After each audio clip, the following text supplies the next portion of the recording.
Buenos días, buenas tardes o buenas noches según el horario en que nos estén escuchando. Mi nombre es Luis Andia, me dicen Lucho Andia y soy quien dirige este podcast denominado politicapicapiedra.bo, que es un podcast que se dirige de análisis de la política especialmente boliviana, pero también eventualmente latinoamericana, americana y por qué no mundial. Estamos muy felices de que ustedes nos reciban en este momento. No se olviden ponernos entre sus preferidos o buscarnos en las redes sociales, y sin más presentamos nuestro tema de hoy. Siguiendo con este análisis comentario del libro de Fernando Mayorga, Política y Democracia en el Estado Plurinacional, antes y después del referendo. Muy interesante el libro para conocer con mayor claridad la situación política actual, cómo está la electoralización de este periodo. A veces nos hace ver la política más o menos de forma polarizada, ¿no? Porque como están los discursos políticos en juego, un político lo que quiere normalmente es que vos creas que él es el salvador y que el otro es el que nos está haciendo mucho daño, ¿no? ¿Por qué? Porque así elegimos entre el malo y el bueno, y entonces está fácil, votamos por el bueno. Entonces la política en campaña, la campaña siempre tiende a ponernos esa idea, ¿no? De que hay un bueno y hay otros muy malos. Pero la realidad nunca es tan así. Cada fuerza, cada candidato tiene sus cosas buenas y sus cosas malas, y por otro lado también tienen sus ideologías y propuestas de por dónde debe ir nuestro país en términos sociales, económicos, etcétera, etcétera, etcétera. Interesante para conocer la realidad hoy, y en esta parte lo que voy a un poco describir es lo que él habla de esta ampliación del campo opositor, ¿no? Habíamos dicho que después del 21F, hasta el 21F solo la típica oposición, vamos a llamarla tradicional, la que vino oponiéndose todos estos años a Evo Morales, era la que existía, la que teníamos. Me refiero básicamente a dos o tres personajes importantes: Doria Medina, su Partido de Unidad Nacional; Jorge Tuto Quiroga, primero era jefe del ADN, después renunció, después formó una agrupación ciudadana, Podemos, después no sé qué pasó con la agrupación, y luego acabó siendo candidato a las últimas elecciones nacionales por el Partido Demócrata Cristiano, vamos a decirlo con un sigla prestada, que hoy día parece que ya no se la prestaron, en fin, y algún otro personaje también por ahí que por lo menos estuvo siempre sonando como candidato, Víctor Hugo Cárdenas, pero al final no se animó a ir, etcétera. Esa era la oposición, digamos, formal, que se traduce, Mayorga los denomina la oposición parlamentaria, porque como han participado de las elecciones estas últimas y las anteriores también, han tenido presencia parlamentaria, como sabemos, insuficiente como para inclusive en el Parlamento poder no solo detener o modificar algunas normas propuestas por el gobierno, sino inclusive para hacer sentir su voz, pues cuando las minorías son demasiado minorías, cuesta mucho enfrentar a mayorías que después se sobreponen sobre ellos. Entonces ahí hay una oposición parlamentaria, vamos a llamarla débil porque claro, en el 2014 y el 2015 el movimiento del socialismo les había propinado una derrota nuevamente terrible o importante. En este campo opositor, Mayorga también habla de una nueva oposición partidaria y política, Solvo y Movimiento Tercer Sistema, como nuevos partidos interesantes a tener en cuenta en el futuro, de consolidarse. Solvo a nivel nacional, de consolidarse. Seguro este proceso de campaña va a aprovechar para captar líderes militantes en el resto del país, hoy día fuertísimo en La Paz. Y Tercer Sistema, que también tiene mucha fuerza en La Paz, pero que están negociando con muchos a nivel municipal, muchas fuerzas municipales, no necesariamente han sido de la oposición no formal, pero que sí, digamos, han tenido cierto descontento con el oficialismo. Que esos son para Fernando buenas noticias porque son nuevas y que podrían refrescar la política de nuestro país, que estaba sin grandes novedades. Y por otro lado tenemos las plataformas como también algo muy interesante, porque mostró a actores que no eran políticos, que no estaban politizados y que no participaban de la política, expresándose políticamente sobre muchos temas. Bueno, esto de las organizaciones políticas es uno de los grandes problemas que tenemos hoy en Bolivia, especialmente que tiene la oposición o el campo opositor, como lo plantea Mayor. Pasa que si pensamos que han pasado más de 15 años, más de 10 años, 12 a 15, vamos, y vemos que los partidos políticos, el sistema de partidos políticos había caído, el ADN había desaparecido, aunque recientemente he visto que se está refundando, renaciendo, y algunos discursos muy interesantes en esa refundación. Los antecedentes y los carteles que hay que tener para ser alguien importante en el ADN es haber sido hijo de algún dirigente importante de la anterior ADN. Qué interesante, somos unos demócratas maravillosos porque creemos que todavía sigue siendo una cuestión de sangre la política. Pero bueno, aparte de eso, digamos, recordemos, la ADN había desaparecido prácticamente, el MIR también había desaparecido, aunque hay una aparición así medio rara, casi de película de suspenso y terror del viejo líder del MIR, Jaime Paz Zamora, en este escenario político. Y también es el MNR, que si bien no había desaparecido, sin duda había dado un panzazo y estaba, digamos, en reparación hasta nuevo aviso, porque si bien no había desaparecido, no era un partido importante, un partido que volaba alto en estas últimas elecciones. Entonces, los partidos más importantes, bueno, UCES y CONDEPA, ni qué decir, la muerte de sus líderes, sus grandes líderes populistas, había prácticamente desaparecido, con excepción de Santa Cruz y la UCS, que tuvo un tiempo el gobierno municipal y eso le dio cierto oxígeno, pero que aparentemente también estaba casi fuera de juego. Después de 10, 12 años, 13 años, uno entiende que la oposición o las visiones ideológicas que hoy día más o menos representan a la oposición deberían haber hecho lo que normalmente hay que hacer en política, no solo tener líderes, sino también tener estructuras políticas, porque como dicen los entendidos en la política, para ganar una elección no solo se necesita tener una persona o un líder, se necesita tener, entre otras cosas, también una propuesta y, entre otras cosas, una estructura. Líder, propuesta y estructura son definitivas para lograr estar en las ligas mayores en política, y uno piensa entonces que todo este tiempo debió haberse también hecho un esfuerzo, no solo por tener un liderazgo, en fin, buscar algún discurso, que el 29F se lo dio más bien a la oposición, sino más bien además tener una estructura política, y con excepciones como el caso de Demócratas, con excepciones casi poquísimas, casi únicas como el caso de Demócratas, no ha habido eso.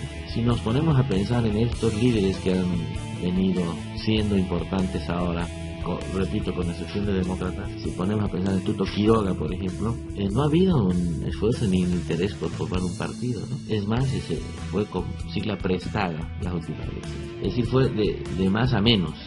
Era parte de un partido, pues, estaba desapareciendo, entendible que haya querido formar una agrupación ciudadana, pero de forma inexplicable o explicable, no importa, acabó abandonando su agrupación ciudadana y luego acabó en un partido prestado.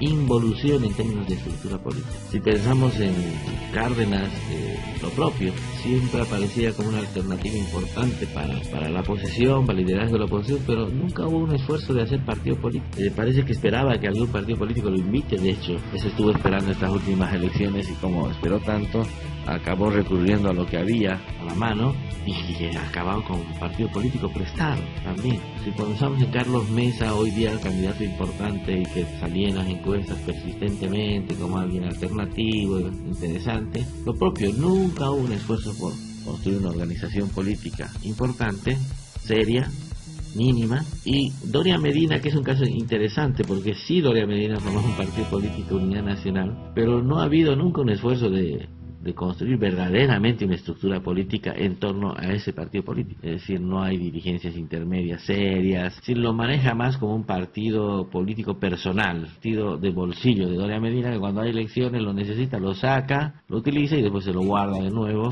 y eso realmente no es un partido político serio, ¿no? Un partido político serio es alguien que está una estructura que está arraigada en la sociedad, en los barrios, en los departamentos, en las ciudades, etcétera, de Bolivia. Entonces es una gran debilidad de nuestro sistema político y especialmente la oposición, porque claro, sabemos que el movimiento al socialismo tiene su partido político que además lo llama instrumento y lo maneja de esa manera para además captar más gente de los movimientos sociales que también están articulados al partido, pero en su visión de instrumento de poder. Ahí, digamos, hay una película clara, pero la oposición en términos de organización política realmente hasta el día de hoy se viene aplazando, sinceramente. Digo con la excepción que hay que rescatar de Demócratas, que ha hecho ese esfuerzo, y con estos nuevos partidos que ojalá hagan el mismo esfuerzo también, ¿no? Solvo, como decíamos, y el Movimiento Tercer Sistema, y algún otro más que seguramente se nos está pasando. Con respecto a plataformas, hay el debate y así las plataformas deberían seguir siendo plataformas nomás y, digamos, no mezclarse con la política, ¿no? Como si fuera una enfermedad, porque algunos están más cómodos con las plataformas, tienen liderazgo con plataformas y cuando ya se trata de partidos políticos somos muy cómodos, ya no quieren sentarse y bueno, construir equilibrios de poder dentro de organizaciones. Por eso creen que las plataformas deberían seguir siendo plataformas y ese es un error. ¿Por qué? Porque ese es un mecanismo para que la sociedad no politizada haga política, pero en un momento electoral tan importante como esto, el sistema político dice que se puede llegar al poder a través de partidos políticos y entonces esa gente debe buscar cómo ingresar a un partido político, ya sea de forma permanente. Muy difícil ahora que uno está con siglas prestadas, no importa, o cuando sea de forma semi-permanente, hasta ver cómo van consolidándose las cosas, pero ya participar en la vida política real, que es la de organizaciones políticas. En las plataformas, entonces, son muy interesantes, muy refrescantes, pero también deben ser políticas. Y entonces me parece falso ese discurso de que no deberían hacer eso, sino más bien deberían hacerlo eso, y quienes están haciendo eso no deben sentirse mal, porque ese es el camino más coherente en este momento en política en Bolivia. Pero por otro lado, si analizamos los políticos candidatos que tenemos ahora, estamos en ese mismo problema. Después de tantos años, no deberíamos estar en ese problema. La mayoría de los partidos de oposición con organizaciones políticas prestadas. Una barbaridad a estas alturas de nuestra política. Creo que es la tarea importante que hay que lograr. A partir además de esta nueva existencia de ley de organizaciones políticas, que aparentemente los va a obligar a eso, ¿no?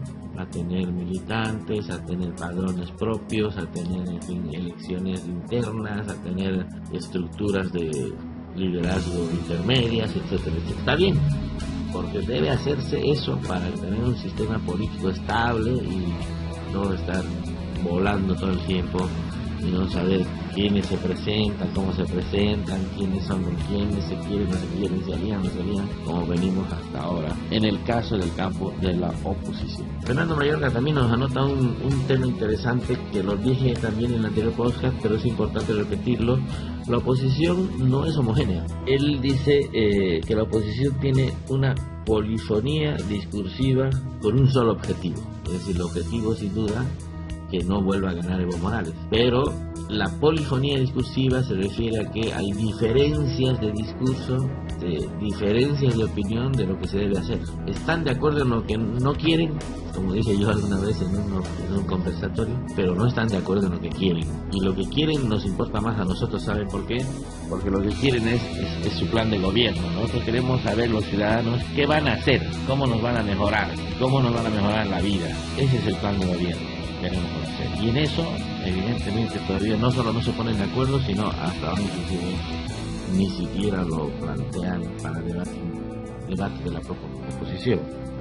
Eso es preocupante. Mayorga advierte una diferencia entre algunos políticos de la oposición legalistas dentro del espacio democrático, están haciendo política, lo cual para él es claro positivo, porque se están incorporando un sistema político dentro de nuestro ordenamiento legal, y una oposición un poco más radical. Él la llama una oposición rupturista. La oposición rupturista la debemos entender como en la experiencia venezolana. No solo el gobierno, el régimen de Maduro, evidentemente tiene grandes problemas con el tema económico, con la gestión política, económica, etcétera, ha fallado ahí, sino también ha fallado allá la oposición, que no ha sido capaz de darle una salida también democrática para estas elecciones pasadas, y más bien ha apostado ahí al precipicio, ¿no? Es decir, esa división en Venezuela de la oposición, donde una oposición llamaba a la unidad del voto en torno al candidato opositor y la otra oposición que dejaron, políticamente hablando, en términos de legitimidad del Estado, hablando de esa manera, realmente a Venezuela en un precipicio, a tal punto que el día sobre Venezuela todos quieren opinar, todos quieren definir, todos quieren arreglarla a su modo. Es decir, ya los venezolanos no pueden hacerlo ellos por su cuenta, ni oficialistas ni opositores, sino ya todo depende más o menos de lo que opinan la gente de afuera, y ahí hay otro juego político, ya sabemos, de poderes económicos, políticos, potencias mundiales, tensiones, etcétera, que ya han salido de las manos de los venezolanos en Venezuela. Esa es esa idea radical de que seamos una Venezuela, no solo por voluntad del régimen, sino también por voluntad de la oposición, es muy peligroso, porque nos lleva, digamos,